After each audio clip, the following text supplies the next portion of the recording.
જય હિન્દ મિત્રો, સ્વાગત છે તમારું સૌનું તમારી આ યુટ્યુબ ચેનલ ગુજુભાઈ એક્સપ્રેસ ઉપર. મિત્રો, આજે આપણે વાત કરવાના છીએ કે સીસી પિટિશનની જે મુદત તારીખ 23/12 ના રોજ પડી હતી તેની અંદર શું થયું.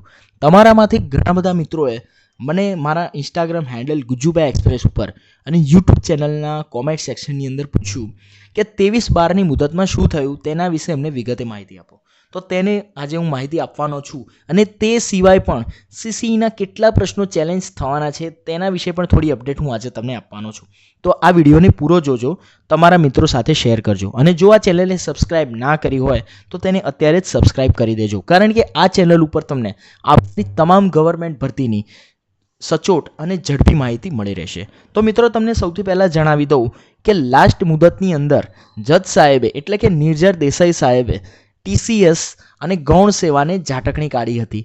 તેનો જો વિડીયો તમે હજી સુધી ના જોયો હોય તો અહીંયા આઈ બટન ઉપર તમને એક લિંક દેખાઈ રહી છે, તેના ઉપર તમે ટેપ કરશો તો જે લાસ્ટ મુદતની અંદર ટીસીએસ અને ગૌણ સેવાની કેવી ઝાટકણી કાઢવામાં આવી હતી અને તે સાથે જ જો આટલી બધી ભૂલો છે તો તમે એક્ઝામ કેન્સલ કેમ નથી કરી દેતા, આવું પણ જજ સાહેબે સામે કીધું હતું. તો તેનો વિડીયો તમે ના જોયો હોય તો અત્યારે જઈને જોઈ આવજો. હવે વાત કરું કે 23/12ની મુદતમાં શું થયું.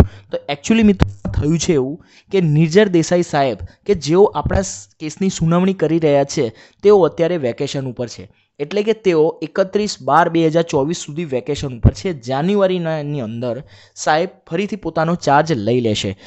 તો હવે તમને પ્રશ્ન થશે કે અત્યારે કોઈ જજ સાહેબ નહીં હોય, તો અત્યારે ત્યાં જજ સાહેબ છે, એડિશનલ જજ સાહેબની અત્યારે નિમણૂક કરવામાં આવેલી છે, પરંતુ તેઓ અત્યારે બોર્ડ ઉપર ફક્ત જે કેસોની ઇમરજન્સી સુનાવણી જરૂરી હોય તેને જ બોર્ડ ઉપર લઈ રહ્યા છે. આપણો કેસની અંદર સીસી ગ્રુપ એની એક્ઝામ તો લેવાઈ ગઈ છે ઓલરેડી, પરંતુ ગ્રુપ બીની હજી સુધી તારીખો જાહેર કરવામાં આવી નથી, એટલે કે અત્યારે તેને ઇમરજન્સીમાં ના મૂકી શકાય. જો તેનું પરિણામ બદલાશે તો ગ્રુપ એનો પણ કોઈને કોઈ રસ્તો તો કાઢવો જ પડશે અને ગ્રુપ બીની અંદર હજી સુધી તારીખો કોઈ જાહેર કરવામાં આવી નથી, એટલે કે આને અર્જન્ટ સુનાવણીની અંદર કોર્ટે બોર્ડ ઉપર લાવવાનું નક્કી કર્યું નથી. માટેથી હવેથી આપણા સીસી પિટિશનની જે પણ મુદત પડશે તે ભલે અત્યારના અઠવાડિયામાં પડી જાય, પણ તેની સુનાવણીની શક્યતા જાન્યુઆરીના પહેલા અઠવાડિયામાં રહેલી છે.